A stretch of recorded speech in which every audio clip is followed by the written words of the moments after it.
Welcome into K-State Online. Mason Voth, Drew Galloway here with you. And on this Friday, we are also joined by DJ Ackerson, one of the members of K-State's 2026 recruiting class, who signed a week ago. And it came in the wake of all the crazy stuff that was happening in Manhattan. So we have to, I guess, start with this question, DJ. When did you find out the news about Coach Kleiman retiring? And then how quickly after that did it come together that Colin Klein was going to be the next head coach at K-State for you? I found out the news when everybody else had pretty much found out. I didn't get the call from Taylor until like 20 minutes later. And then the Colin Klein news, I think he told me in the call at the same time too. So that's when I pretty much found out everything. You found this all out kind of all at once, kind of along the same line that everybody else did. What is the timeline for you of how everything kind of transpired on Wednesday? Was it like, had you signed like well before and then kind of in the aftermath of that heard about it? Or was it like signed and then like a couple minutes later, the news broke? Yeah, we signed at 7 a.m. that morning. We all gotten on a Zoom call. We all signed together, and then I think like 4 hours later, that's when the news finally came out. And then, like I said, Taylor had confirmed it to me 20 minutes later after that. So that's how everything happened for me. And with signing with K-State, we've seen, Iowa State's going through a similar spot. They've had a number of guys already get out of their letter of intent, but none of you guys in the K-State class have done that yet. What is it about K-State and this process that's made you decide that, no, I still want to come to K-State, even though it's not going to be originally for the coaches that I planned on having there? I'm pretty much speaking for myself, but I think the other guys would probably agree with me. We committed to the school. We didn't really commit to the coach. And I don't think that the coaching change really changed our mind on things, because we like I said, we commit to the school and we want to come make a change and continue the things that they got going on there.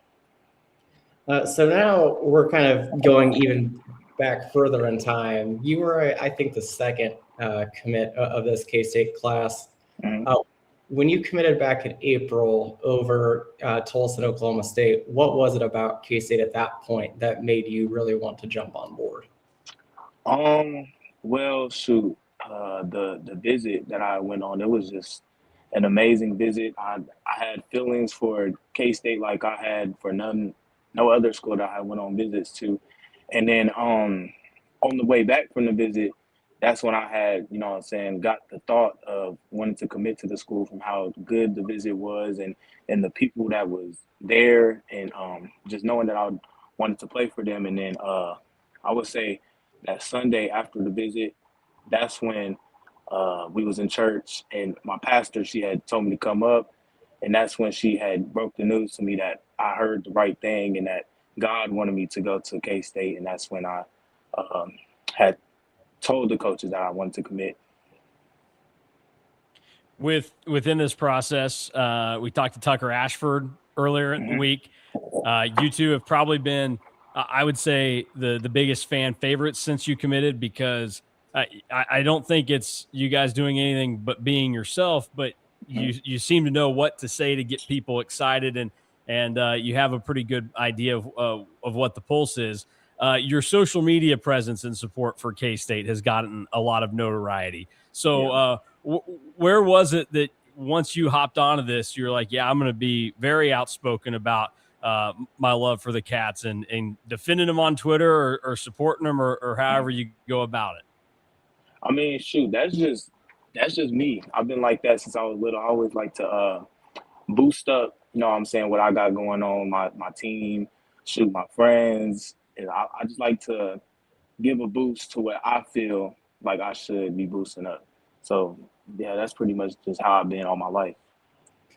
Looking at the class overall, you are the only player at your position at linebacker. What is that like? Is that something that had more attraction to you about K-State because you were the only linebacker, or is this kind of something that is like you're the only one that's going to be going through this at your position? I mean, that played a factor in it, but like I said, I'm going to the school because that's the place that God has for me, and I just want to follow His path so I can get the best out of what He has for me. So yeah. Well, with the coaching change and everything that's gone on, what was your first conversation with Colin Klein like, and what was kind of some of the things that he directed you and said, hey, this is what we're planning on doing with the program and how you're a Mhm. part of it? I mean, so we haven't got on the phone yet and talked like voice to voice, but he has reached out and texted me and pretty much introduced himself and said that he was very excited, you know what I'm saying, to meet me, and I said I was excited to meet him. So like I said, we haven't really got on the phone yet, and that should be happening soon because I know that he's busy and doing a lot of other stuff. So yeah. There are a lot of early enrollees in this class, and you are one of them. What is something that you are hoping to really gain and learn in that process of enrolling early? And what's the first thing that you're going to do when you get to K-State? Shoot, first thing I'm going to do is try to adapt to the college lifestyle because it's obviously going to be a new thing for me, and that's what I'm excited for. So that's probably going to be the first thing I'm going to do. With the move that you'll be making in the near future, what are the plans that you have in the very little bit of spare time you probably have until you get to Manhattan, Mhm. and how you spend your last couple of weeks at home before you go jump into the lifestyle of a college football player?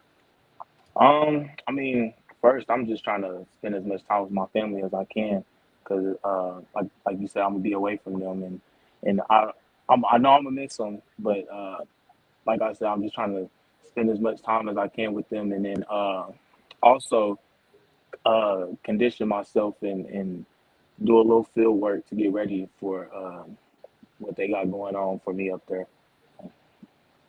Off the field, what do you really like to do in your spare time that you have? I mean, shoot, I like to play the game with my family and friends. I mean, especially with my family, because I like to build bonds with them and game nights and stuff like that. That really helps it because shoot, I'm a gamer and yeah, that's what I like to do. What's the go-to games? Shoot, we play on the PlayStation. We play games like Streets of Rage, like some old school games or fighting games that we can all play together. And then we also play some board games. We play Sorry, Monopoly games like those. And shoot, I ain't gonna lie, my sister she be cheating on them, so I don't really. I be trying to stay away from them, but it's just like I said, it's a good way to bond with them, and that's what we be doing. Outside of turning into a really good college football player, what are some of the other things that you're looking to do over your collegiate football career when you get to K-State and spending time in Manhattan? Well, trying to build new relationships with the teammates that I'm gonna have and just build myself up and get ready for the I should say the grown or adult lifestyle that I'm gonna have to adapt to. So if you could design a K-State uniform, what would it look like? Ooh, design. I'm not gonna lie, I've been getting into the little NCAA team builder, building team stuff like that. So shoot for K State, I just made them a little all black uniform. I've been really wanting to see that, the black, purple, and white, see all that together. So that's probably like what I would design. It's a Well, popular answer. that's two for two now already. Tucker Ashford also said that he wanted all black, and I guess K-State hasn't done it, but Texas A&M's done it with Hmm. Colin Klein down there with Mike Elko, so maybe something could be in the works there. Yep. As a player, how would you like self scout yourself and how you perform on the field and what that will look like for you at K-State? I mean, as of now, from my high school career, I would say that um, I'm very athletic and I got a lot of speed. And shoot, I would say that's probably gonna happen in K State too. But I know that I'm gonna evolve into a better player, and that's pretty much like what's gonna happen up there. So. There's a good flavor of Texas and Oklahoma in this K-State recruiting class. How much Mhm. talking trash do you do to the Texas guys, and how much do they do to you about Oklahoma high school? Uh, so we don't talk trash to each other. I mean, we talk trash on other schools because we in our mind we think that Kansas State is the best school. So yeah, we don't really talk too much trash to each other, from what I've seen. Uh, when you go through this whole recruiting process, you lock in with K-State when you did. What was it like? And did you have other people after you were committed to K-State try to jump in there and try to sway you? And what was it then that made you decide, nope, I want to stay with K-State? Yeah, once I committed, shoot, I just knew that it was a school for me, and the love from them it never stopped, and that's what pretty much kept me committed. And then other schools that came after me, I know, shoot, there was a couple Big 12 schools who tried to come after me, but they was the type that were they would only offer if I had got on the phone with them and showed interest. But I can say that Michigan, they had just they offered me. They tried to come after me. They even sent me an official, but I wasn't gonna take no visit to no other school because shoot, I knew that Kansas State was the school for me. It seems like you made the right choice. Yes, sir. So with all the football stuff kind of decided and coming up for you, what would be some of the main goals that you have from an on-field perspective and things that you want to be able to achieve, not just because of, hey, like we want to go and play well, but for the Mhm, experience that you can get from college football? What are some of the things that you're excited, whether it's, when I get there, I want to feel what it's like to play in a bowl game, or the mhm. rivalries with KU and Iowa State? Like what are some of the things that you're excited to check the box on once you get to playing football next year? Shoot, I'm excited for that KU versus KSU energy. Shoot, I haven't got to experience it yet because I didn't start going on any game or going to any games until this year, and I didn't get to catch that one. But yeah, that's what I'm excited for. And on field, I would say I just really want to get on the field early. Like it don't really matter if I start early, but I just want to get some reps and some snaps so I can be ready for my next year. And this is the last one from me. Being one of the first ones to commit, how did you go about the process about being kind of like a leader for the class? Because I think that a lot of people would say that you were one of the big leaders of this Mhm.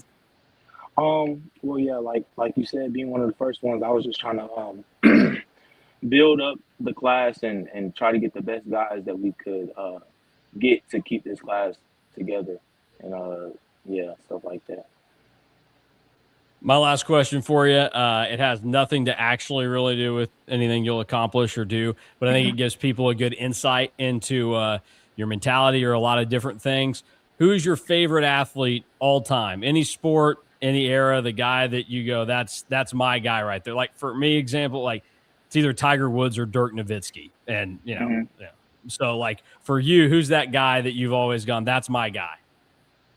Um, I'm not gonna lie, this is probably a popular answer, and I didn't even get to watch him because I wasn't born yet, obviously. But I'm gonna go with Muhammad Ali. The way that he could get in people's heads and not let anybody get in his head, and so he used to try to or not try to. He used to trick around with the people that he was in the ring with, and that's what I liked about him. So that would be my guy. So can we expect some good trash talk from you on the field? Oh yeah, for sure, for sure. Yes, That's All a sir. right. great answer.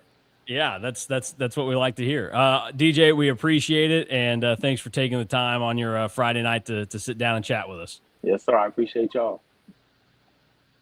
All right, so that is DJ Ackerson, one of the members of K-State signing class this year. And when we kind of get to talk with more guys over the next couple of weeks, we'll get, I'm sure, more black uniform responses and answers from them. That's going to Yes. be pretty popular I would imagine. But good to get to hear from him, get some insight. And like I said, I think he and Tucker Ashford were the two guys in the class that kind of just stood out like sore thumbs in just how sided with K-State they were, and that they were ready to go to battle. And the two guys that I don't think you had to worry at all when the news came down, like they seemed to get it. And this is what Taylor Bratt, I'll go back to what he said last week in the signing day press conference, where you're pitching these guys like when you come to K-State, you're not just doing it for the coaches that are here. It's you think you're going to be here for 4 years. You're doing it for the whole experience and what you can get out of it, and then what can be given back to you from it. So DJ Ackerson certainly seems to embody that, and some good stuff there. One piece of news in terms of coaching staff stuff, we had the Trey Scott news happen right as we were finishing up yesterday. A little bit after that, the news became official. It was what we were hinting at. Stanton Weber is now going to be the special teams coordinator at K-State, a pretty significant deal for the Wildcats, and a move that a lot of people have been asking for the last couple of years is actually going to happen under Colin Klein. Yeah, huge deal, because as we know, special teams, huge at K-State, has been really, really bad over the last 2 years. And Stanton Weber, big K-State family. Everybody is very excited about that. And just the fact that it feels like special teams is going to matter again. Like, it won't be like, holy crap, just call a fair catch, cut your losses. You're either not getting to the 25 or you're fumbling on a kickoff return if you are taking it back. So it's going to feel like it matters again. You had the great stat of, I believe it was when Stanton was at K-State as a quality control coach, that I think it was K-State had 7 return touchdowns, and it's been 5 since he left. Yeah. It's like, clearly he's been doing something right. And then if you just look at where Toledo is nationally in special teams, like Toledo had a lot of problems this year. Special teams was not a problem for them. They are, I think, top 40 in special teams. So like it will be a significant improvement and a fun improvement, because again, it's been such a big deal for so long in our lives, for it to be so bad that even like I am like, can we just call a fair catch and just call it good? Yeah. And look, the 2 years that Stanton Weber was on staff with Chris Kleinman and was helping with special teams, it was 7 returns for touchdown, punt, or kick. And then in the 5 years since that, it was just 5 total. And then you can look around. Toledo was 24th in the FEI rankings and special teams. If you go look at Brian Freemaw's website, he does a good job of quantifying all that. At South Carolina, they ranked first in special teams in Stanton's last year as an analyst for their special teams unit in 2022. So everywhere he's gone, there have been pretty good benchmarks that have been hit for special teams, and K-State hoping that he brings that back. And I thought, he had a good thing to say too, where he talked about the blending of the Snyder philosophy and the Beamer philosophy on special teams and how they've been different. So he's kind of gotten the right balance of both of those, and we'll get to see how it plays out for K-State moving forward. But that will do it for us today and this week. We will talk to you guys again tomorrow after K-State and Creighton play a little basketball up in Omaha. K-State absolutely has to win that game if they want any chance of being an NCAA tournament team this season. Yeah, both teams not having fun this year. One of them going to try to get it on the right track starting tomorrow. We'll see if it is K-State. So for Drew Galloway, I'm Mason Voth. Thanks for watching and listening to the KSO show, and thanks to DJ Ackerson one more time for joining us on this Friday night.